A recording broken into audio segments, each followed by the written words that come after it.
that a little bit. So we are almost to the end of our Proverbs series, and this morning I am talking about a very, very, very important topic to every human being. I want to talk about happiness. Do you want to be happy? Do you want to be happy? Tell me something, girl. Are you happy in this modern world? I'm happy. There's so many songs about it, because it's quite an important thing. We all want to be happy. So what does the Bible say? What does Psalms say about happiness? Let me read you a few Psalms about happiness. Sorry, I always say Psalms. I mean Proverbs. Gosh. Proverbs. What does Proverbs say about happiness? Proverbs 16:20 says, he who... Ooh, did that change?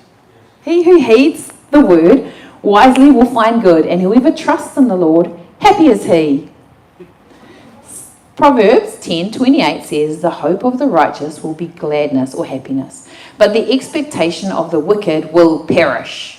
And a very famous proverb, Proverb 29:18, says, where there is no revelation, the people cast off restraint, but happy is he who keeps the law.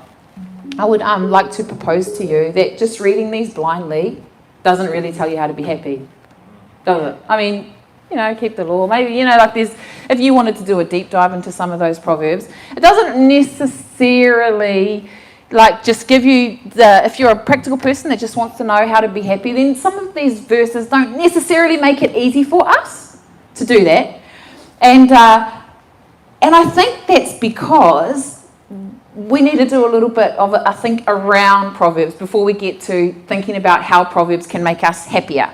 We're talking about, the series is called How to Have a Good Life. And actually, let's be honest, if you ask almost every human on the planet how to have what they think a good life would entail, part of that would be happiness. Part of a question that we have is how can I have a happier life? How can I be happy? It's part of being a human, and actually Proverbs and the Bible as a whole, but Proverbs for today, not Psalms, Proverbs, I have to think about that. There's something not meeting in here, but if I say Psalms, just give me a wave and I'll correct myself.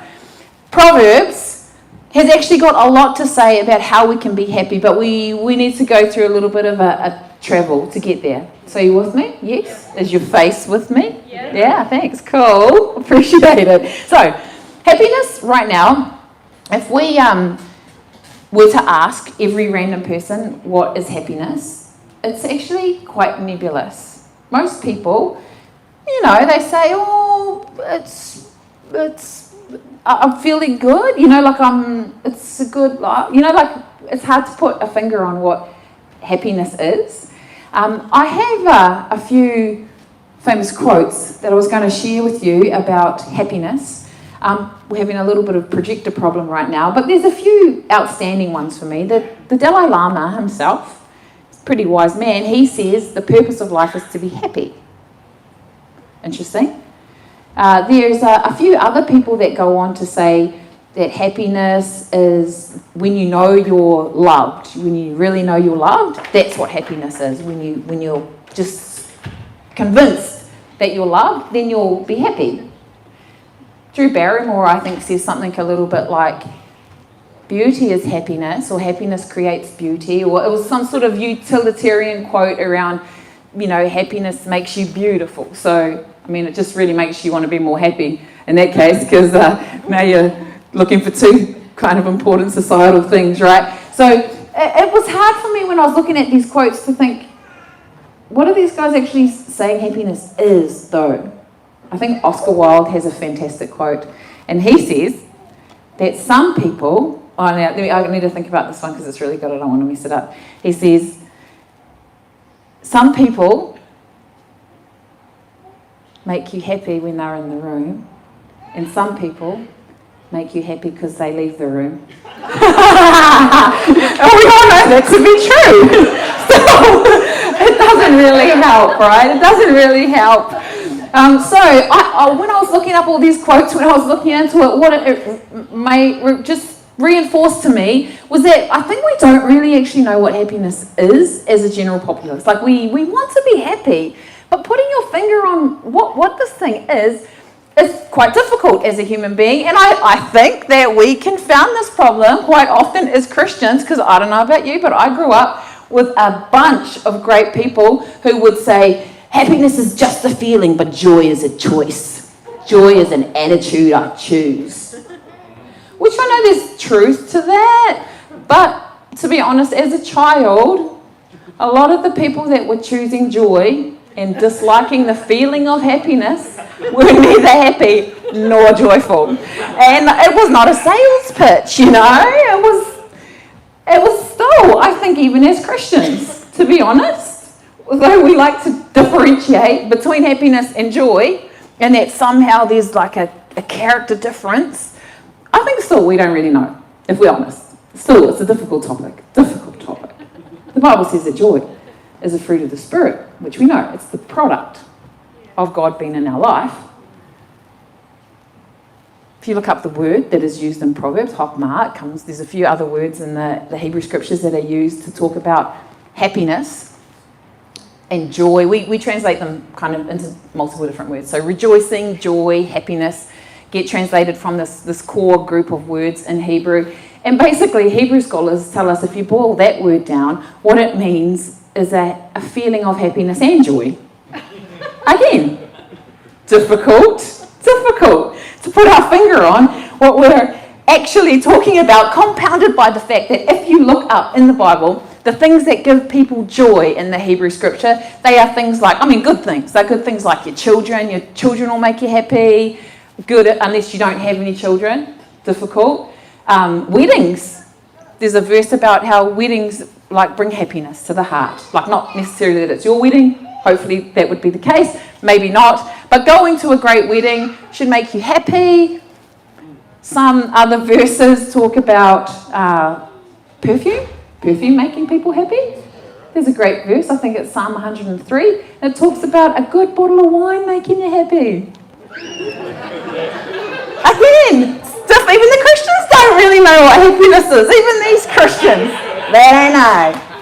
So my point, as we start to talk about happiness, is it's kind of a difficult topic for all of us to put our finger on, and yet we have a solid belief as believers that somehow Proverbs and the whole Bible are teaching us to have a good life, and a good life also has this characteristic of happiness. So, what I would like us to think about is happiness in the Bible being an idea of something deeper. We could agree on that, right? The happiness in the Bible is something that has to do with an internal condition. It's about some sort of substance, something on the inside of you that produces happiness, yeah? We know that happiness is a feeling, and it's good to have good feelings. It's good to have feelings. Happiness is a feeling, but it's produced by something. There's a very important idea about happiness, that happiness is the product of something. Happiness is part of your journey in life. It's not the actual goal of your life. And if you go after happiness as the goal of your life, you'll never be able to find it, because it was never meant to be the goal of life. It was meant to be part of the journey of life. There was a very good kind of metaphor for happiness that I like. I'm really sad because I really wanted to show you the picture, because I think it would have really helped, but the picture I was about to put up on the screen for you was a bucket of KFC, family. And Tavita knows that KFC is a good thing, but when you think of KFC, I'd just like you to imagine the smell of KFC. Yeah, everybody knows that smell. You might love it, you might hate it. Love it. We love it. Yes, at our house. It's a particular smell. There's a smell, an aroma from KFC, yeah? Perfume that makes the heart happy. The perfume of KFC, this is really important because it applies to happiness. It's actually the foundation of my entire word. The perfume that's coming off your KFC is not KFC. The smell of KFC, though delicious, contains none of the secret herbs and spices. The perfume coming off your KFC, the smell of your KFC is not chicken. The smell of your KFC is not, in fact, KFC. This is important because I hope it sticks with you for the rest of your life. happiness is the smell. There's other things that are the chicken. If you want to have a happy life, then your feelings, you will have these feelings. The smell of happiness will permeate your life. Smell is the feeling, in my metaphor, guys, if you haven't got it by now. And the smell isn't actually the substance of the thing. So that happiness is a feeling that we have, but happiness, though a feeling, is created by something more substantial. Your KFC smells great because the substance of the KFC is great.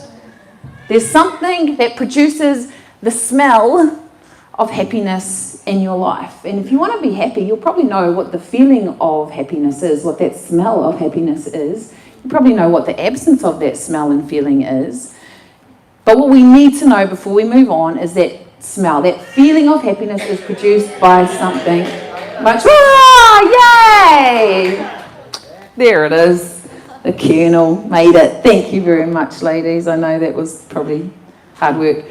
So, there is a social scientist and a very devout Catholic man by the name of Arthur C. Brooks. Some of you might know him. He spent the latter part of his life just finding out what happiness is and how to make the world a happier place. And he has found some very important factors in happiness. The things that make up that aroma of happiness, the feelings of happiness in your life, are actually can be boiled down to three very simple things. You know what they are? Do you want to know what they are? Yes? Two people, great. Two people want to be happy. That's good. Well, I do as well, so I'm going to give them to you.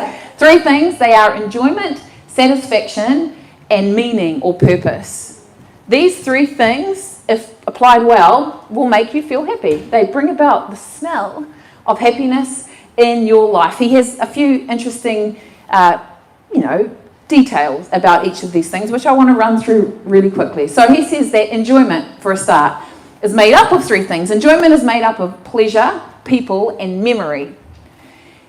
Enjoyment cannot be had if all you're after is pleasure. You know, like we all like to have a good time.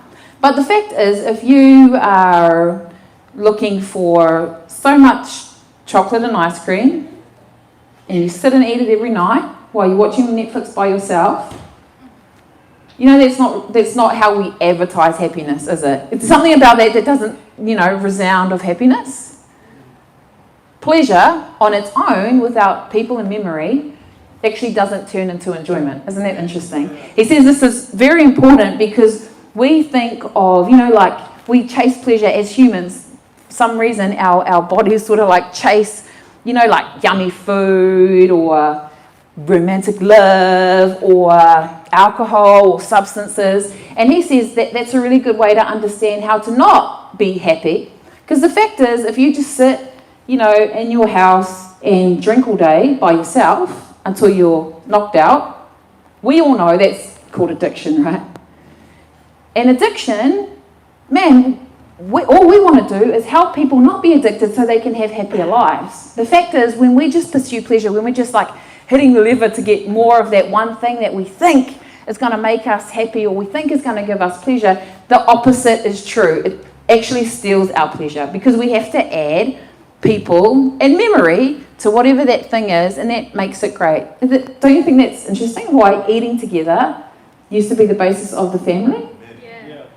Why, it's none of our advertising shows us people in problem gambling situations. It just shows us having a great time looking fabulous at the racetrack. Yeah. People, memory, and pleasure make enjoyment. And enjoyment is a very important factor of happiness. The second thing is satisfaction. Now this is I'm going to go back a little bit because these two apply to each other. So enjoyment, our society tells us, like, if it feels good, do it, right? There's kind of a narrative of our time. Like, if it feels good, then it must be good. If it feels good, do it. If it feels good, do more of it. And as I said, that is I think it's actually these things called universal narratives. Universal narratives are kind of lies from the devil that we believe en masse. And for so long that our societies, they've just become like we're swimming in this idea. We can't even distinguish this idea from our own thinking. And this idea of if it feels good, do it.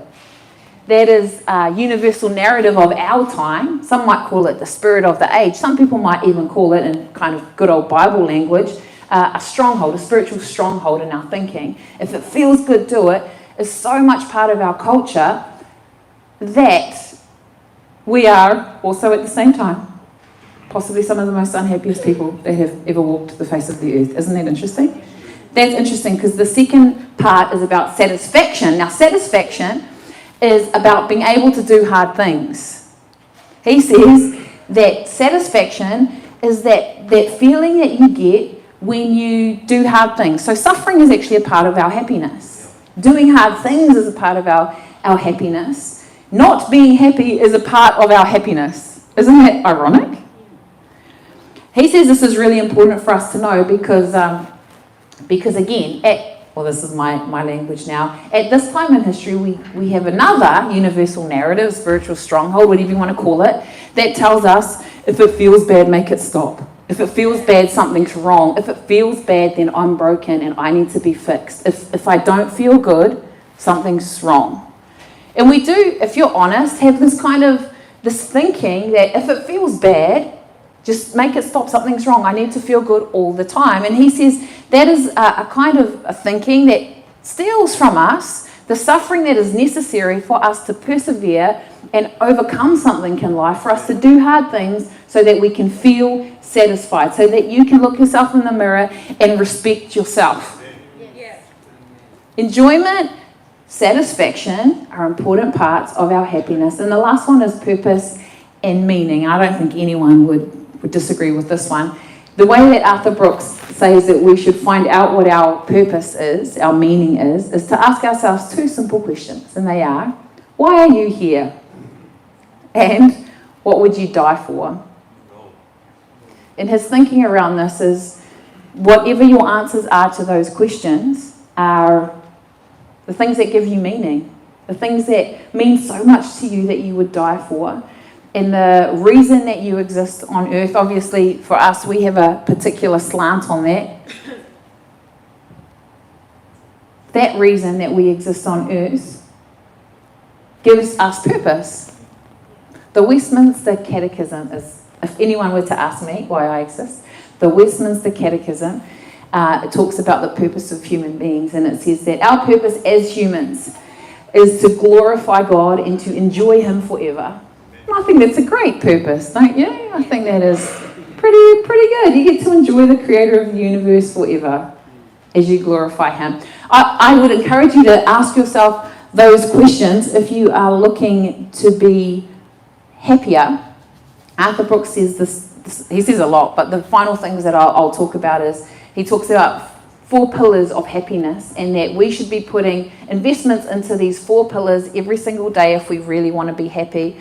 And these things are faith, family, friends, and work.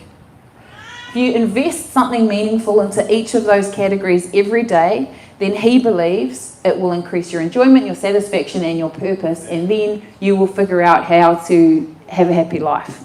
Understanding that happiness is the smell. Happiness is the feeling that comes from having the substance of enjoyment, the substance of satisfaction, and the substance of purpose lined up in your life. That makes sense? Cool, because I'd like to complicate it somewhat by saying, for us, this is awesome and scientific, he's compelling. You can read his books yourself.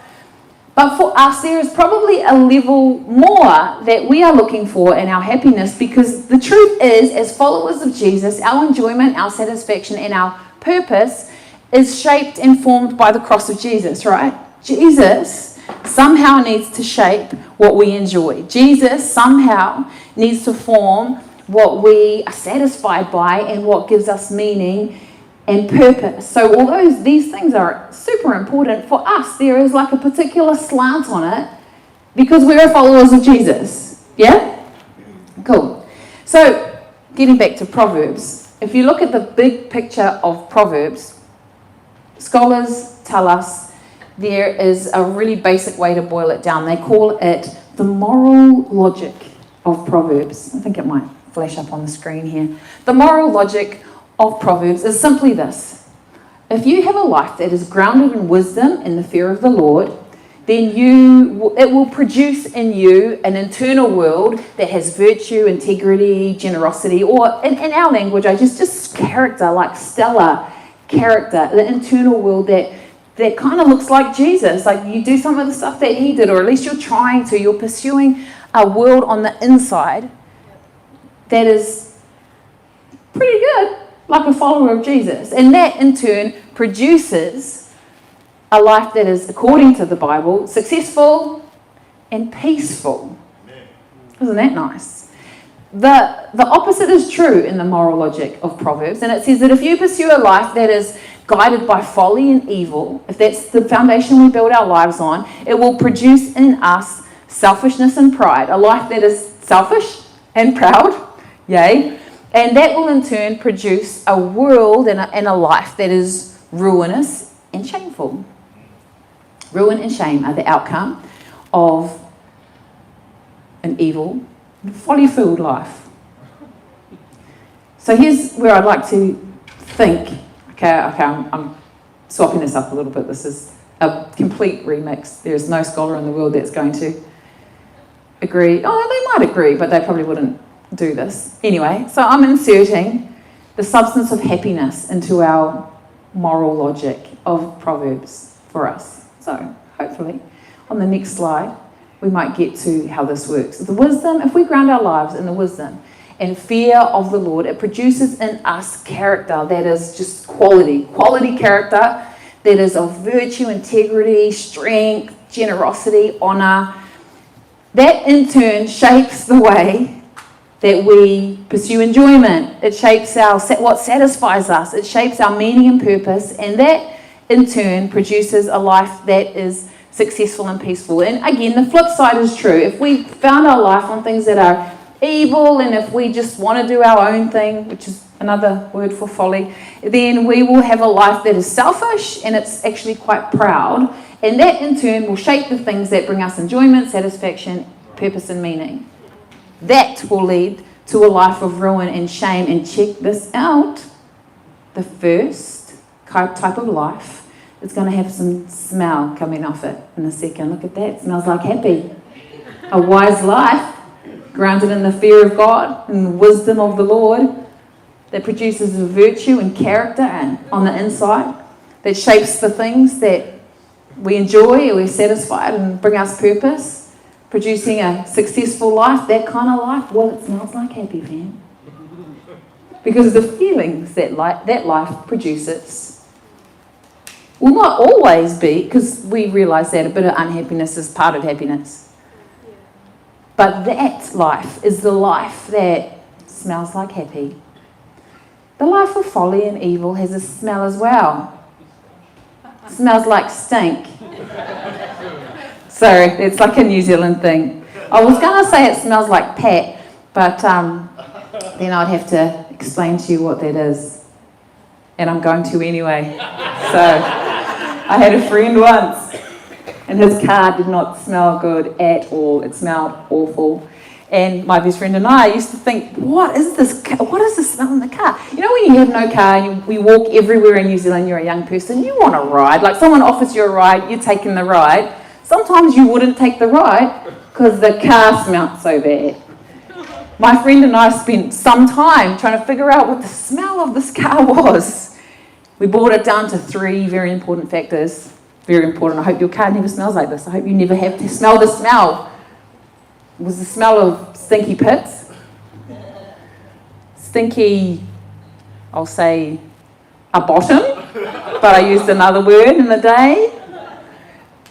And stinky toes, all combined together. That is the smell of Pat, and I hope you keep that smell in the forefront of your mind, your prefrontal cortex. When you think of a life full of folly and evil, it smells like stink. Cool? Can everyone say, it smells like happy? Smells like stink. Excellent. Okay, so this is going to become very applicable right now, because I'm going to turn to some random proverbs. I'm just letting this be, whatever it may be. And this idea of a life well lived, a good life. So that top line, a life that is founded in the fear of God and in wisdom. It produces moral character that influences the way that we become happy and then produces a life of success. And peace is like all through our Proverbs. So I'm opening my Bible to Proverbs chapter 10. I'm going to read a random proverb. Let's see how this goes. It says, the first one, a wise son brings joy to his father, but a foolish son brings grief to his mother. So if we apply our moral logic, basically what we need to learn from this is that if you're wise, you're going to make your family happy. But if you're foolish, you're going to break your mum's heart.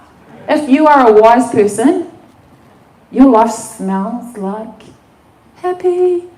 Yeah? But if you're a foolish child, your life smells stink. Yeah? Okay, cool. Because I'm going to get a little bit of interaction now. I'm just going to pick some random proverbs. I'm going to ask you to tell me what that life smells like. Just so no one falls asleep this morning. Cool? All right. So I'm picking the tongue to follow up from Mars. Okay, chapter 10, verse 20 says, the tongue of the righteous is choice silver, but the heart of the wicked is of little value. So tell me, family, if you have a righteous tongue, that smells like what? Aha, thank you. But if your heart is wicked and of little value, that smells... Thank you. Say it louder next time. This is making me unbelievably happy. A couple more. A gossip betrays a confidence, but a trustworthy person keeps a secret. Being a gossip smells like... But being trustworthy smells like... Very good. Excellent. Those who trust in their riches will fall, but the righteous will thrive like a green leaf. If you trust in your riches, your life smells stinky. But if you're righteous, your life smells... We see where this is going, right? We can kind of read this whole book and it will tell us what kind of life to lead. And by the choice of what life we lead, we are already making a choice about whether or not we really want to be happy. Particularly happy in a way that looks like Jesus. Lastly, my little quote here says this: Proverbs exists to help you develop a set of practical skills for living well in God's world by taking God's wisdom and translating it into practical decisions in everyday life. Proverbs exists to help us develop a set of practical skills, life skills, everyday skills that help us live well in God's life by taking His word and translating it into your life, into the things that bring you enjoyment, into the things that bring you satisfaction, into the things that bring you purpose, so you can have a good life that is marked by happiness. If we want to be happy, we need to have a good life. This exists to help us get there, to help us know what that might look like.